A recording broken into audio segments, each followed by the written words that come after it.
Hello, I'm Waqar Rizvi and you are watching Scope. On today's show, we'll discuss Sri Lanka's looming debt default crisis and Australia's rejection of the UN Migration Pact. Australia has joined the US, Israel and others in rejecting a non-binding migration pact that asks for safety guarantees for asylum seekers.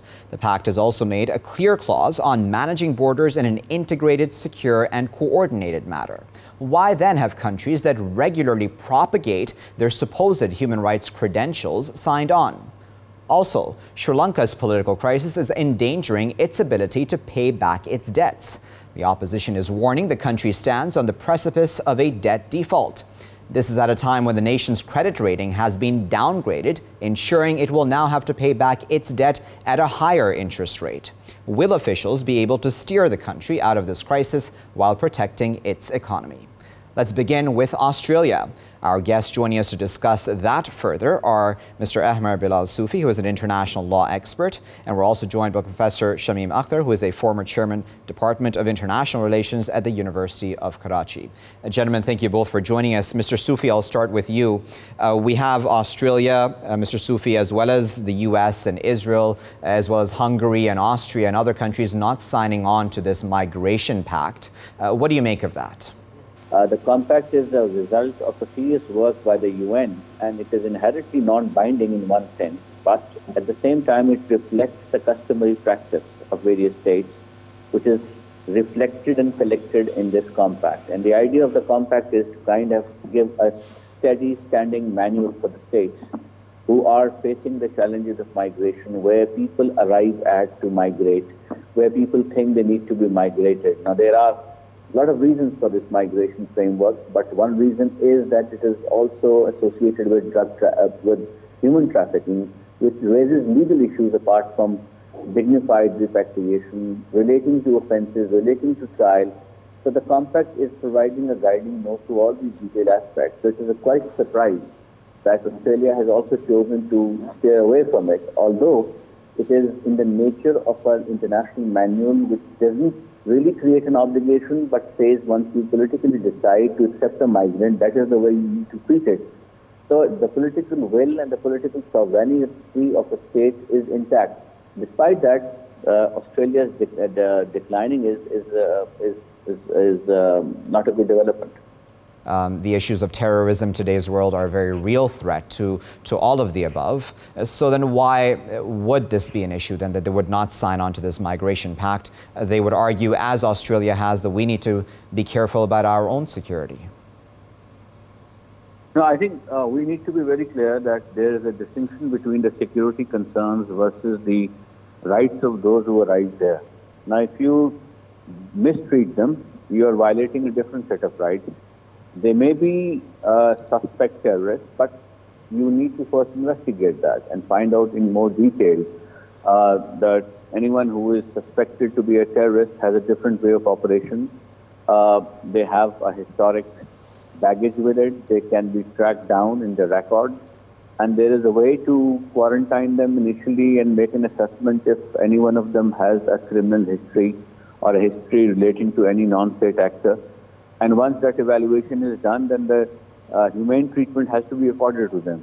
So I'm not saying that Australia should be completely oblivion to its concerns relating to misuse of migrants as terrorists, but at the same time, it needs to also live up to the standards that human rights require, that you have a right, you have an obligation to give refuge to people who are in distress. Rightly or wrongly, they have arrived at the shores. Whether they are parked in one island or the other is a separate issue. But the treatment which has to be given to them ought to be given to them. And the compact is simply saying these are the parameters of that treatment. So by staying out of the compact, I think Australia is not doing a great service to the human rights contribution. And, you know, one other question comes up, Mr. Soofi, is that of the crowd, really, that Australia finds itself within now. And it's found itself within a crowd that includes the United States, Israel, Austria, Hungary. We know that the likes of Hungary, the United States, and Israel certainly have very right-wing governments in power right now, who are very anti-immigration, are very intolerant, if I may use that term, of outsiders coming into their countries. Is this, do you think that the reasons that these countries have not joined this pact is more really just nationalistic fervor in all of the above? Well, that could be partly the reason, but at the same time, I believe it is also helpful to be aware of the human rights concerns. You may have any government, but it's at the end of the day, when someone arrives at your frontiers or at your shore, what do you do with him? You have your domestic law of asylum. All these countries have very robust law of asylum, which requires assessment of the people who are migrating or attempting to come in on any ground whatsoever. Whether they are pleading the ground of persecution, whether they are pleading the ground of being economic migrants is a separate issue.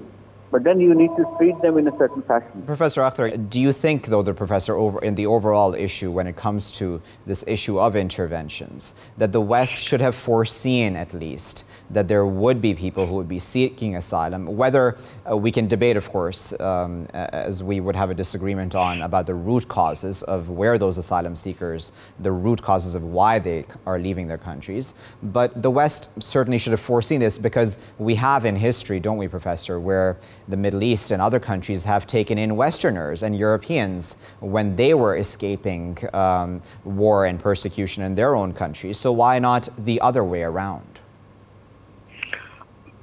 Listen, I don't agree with you on this point. Because, you know, when Soviet Union intervened in Afghanistan, millions of refugees, we are still hosting 3.5 million in Pakistan. And it has created a situation which is unbearable for us. And the public, there's an outcry from the public. Even from Pakistan, from the KP frontier province, to send them home, to send them home. In the same way, in Iran was a bit pragmatic than Pakistan. It's now allowed free entry to Afghans who roam around, but it kept them confined to a certain place. It was very strict on that, and it hadn't many immigrants either. So we are suffering from it. I can understand that Pakistan's hospitality was incomparable compared to any other country. Still, it's not recognized by the world opinion, especially by the big powers. And Trump is raving and ranting against Pakistan. So ungrateful he is. All right, we're going to discuss this very important issue of the Australians refusing to sign this UN Migration Pact. We're joined now by Paul Power, who is the CEO of the Refugee Council of Australia. Paul, thank you for joining us via Skype and for sharing your insight with us and taking your time out to discuss this. Paul, one of the narratives that is coming out of Prime Minister Scott Morrison, as well as even a few tweets that I've seen online by Australia conservatives and others, say things along the lines that this deal, or this pact, I should call it, would undermine Australia's strong border protection laws and practices. What do you make of that, Paul? Well, I mean, it's clearly rubbish. The preamble of the Global Compact on safe, orderly and regular migration is very clear in that the agreement is non-binding. It clearly affirms the right of states to actually set their own policies. It acknowledges very clearly the sovereignty of individual states. And really, I mean, what it attempts to do is exactly what successive governments in Australia have been asking for a long time, is actually set some international framework, a voluntary framework for how migration can be ordered in a more effective way. It just flies in the face of years and years of political narrative in Australia, in that Australia wants greater order, and greater regulation in international movement of people. And here, for the first time, governments around the world have come together and developed a voluntary framework, and Australia is refusing to sign on, despite the fact that the Australian government officials have put an enormous amount of work into shaping the Global Compact. You know, Paul, one of the issues that always comes up is that we're living in an era of terrorism, and the Australians would say that, listen, we don't want terrorists within the asylum seekers that come over. We don't want them in our country, etc. How does one then put into place a mechanism that would still protect Australians? Well, Australia has got one of the tightest migration systems in the world, and nothing in the Global Compact on migration would change that. It's entirely a voluntary compact. Because of because Australia has no land borders with any country, and because air movement is so heavily regulated to Australia, there are very few people enter Australia, through airports without prior notice to the Australian authorities. Citizens of every country other than New Zealand require visas before they come into Australia. So the Australian Department of Home Affairs, probably along with New Zealand, have the most highly regulated borders of any countries in the world. And of course, what we've seen over the past several years is successive governments in Australia have focused on how to prevent people entering the country by boat to seek asylum. And they've, for some years have been pursuing a policy of turning back asylum seekers trying to enter Australia by boat. So there are certainly no threats that one could argue, currently or in the near future for Australia's borders. But what we're seeing is really political opportunism. A government which is very, very unpopular, which is facing an election next year, which opinion polls suggest that the government is likely to lose, is trying to find or basically issues to make political controversy about. And ironically, they've chosen a compact which the current government in Australia has spent a lot of effort in helping to shape. They've chosen this as a political issue in Australia, despite the fact that what is being said by the Prime Minister and the Minister for Home Affairs about the Global Compact is completely untrue. I mean, it's clearly a non-binding compact, which actually is in Australia's interest, Australia's national interests, to promote better standards of the movement of people, internationally. I mean, the issues for Australia are not with Australia's borders. The issues that successive governments in Australia have been arguing about has been about the movement of people in Asia in particular, but also, global movements of people. So it's very much against Australia's interest not to support the development and implementation of a voluntary compact like this. Paul, Australia right now finds itself in the company of the United States that has refused to sign on to this migration pact, this global compact, as you called it correctly. Israel has not signed on to it. Hungary, I believe, has also not signed on to it. What do you make of the crowd that Australia finds itself right now? It seems that this is a crowd, right-wing, if I may call them, leaders who are using nationalism within their respective borders to nationalist fervor, I should say, within their borders to remain in office? Would that be a fair assessment? Yeah. No, it's definitely a fair assessment. I mean, when you look at the group of countries that have refused to sign on, in each case they are governments that are either appealing to or attempting to appease far-right movements within their country. I mean, ironically, in Australia's case, the far-right is very small politically, and yet, the current government, which is a Liberal National Coalition, that's conservative, a coalition of two conservative parties, has seen it as in its political interests, though I think many Australians would question that it is, but has seen that it's in its political interests to appeal to small far-right parties or small far-right constituencies within Australia. And yet, what we're seeing in Australia is actually a movement, a shift in sentiment towards the centre, and that's been reflected in recent by-election results in Australia, and is certainly reflected in current opinion polls. But I mean, what the government of Australia is doing is actually creating an issue where none exists, to try to appeal to a small element of Australian society to say that Australia, the Australian government is, won't cede its sovereignty to other countries, and is rejecting, the work of internationalists. And yet, what the Australian public is not being told by the political leaders in this country is that Australian government officials have worked for the past 2 years on helping to shape this compact. And the compact actually does not force the Australian government to do anything at all. The main impact of this compact would be to actually create greater understanding about the international rules related to migration. And in the Asia-Pacific region, that is particularly in Australia's national interest. So it really beggars belief, and I mean, I think it's been interpreted, by many in Australia, as really just an act of politics, which is completely unrelated to the issues being discussed. And Paul, as a final question, I wanted to cite a video that the United Nations made, in fact, after this global compact was made public.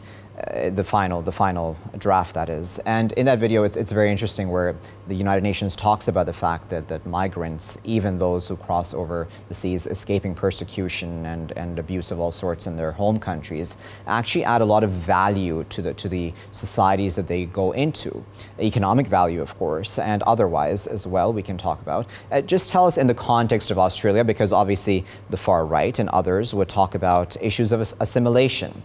Are migrants, are people coming over from overseas, even those from countries where there's persecution, are they able to assimilate or to live within Australian society and respect Australia's rules and regulations? Yeah, I think Australia is actually one of the most successful countries of migrants in the world. In fact, the recently deposed Prime Minister regularly would say that Australia was the most successful multicultural nation in the world. I mean, certainly, few in Australia would disagree that it's amongst, 3 or 4 of the most successful multicultural nations in the world. Certainly, there are issues, within Australian society, just levels of discrimination faced by recent arrivals to the country. Yeah. But that really, to be honest, is a factor, I think, probably in every society. And I would think that there are being quite strong efforts of many in Australia over the past 40 or 50 years to actually tackle issues such as discrimination and also to promote the strength of Australia as an increasingly diverse nation. I mean, this is a country which has migrants who've settled from every single nation on the planet. And I live in Sydney. Sydney and Melbourne are amazingly diverse and multicultural cities. Yeah. And there are many Australians, myself included, who are strongly proud of the fact that we live in a diverse and open society. And what migration has brought for Australia is more than 25 years of continuous economic growth. So in fact, amongst the wealthiest nations in the world, Australia is the only country amongst the world's wealthiest nations which hasn't experienced recession since the early 1990s. And that's largely as a result of, a healthy migration program. So it's interesting, the Prime Minister is now arguing for a reduction in the migration program. Yeah. He's only been Prime Minister for the last 3 months. When he was Treasurer several months ago, he was arguing against a cut to the migration program because of the economic benefits to the country. So, I mean, this is a country which ironically has benefited greatly from migration, where the largest group of the Australian population actually support the idea of a culturally diverse and open society. And yet, we're constantly plagued with this political battle for a minority of voters on the far right. And, we can see that with this current debate.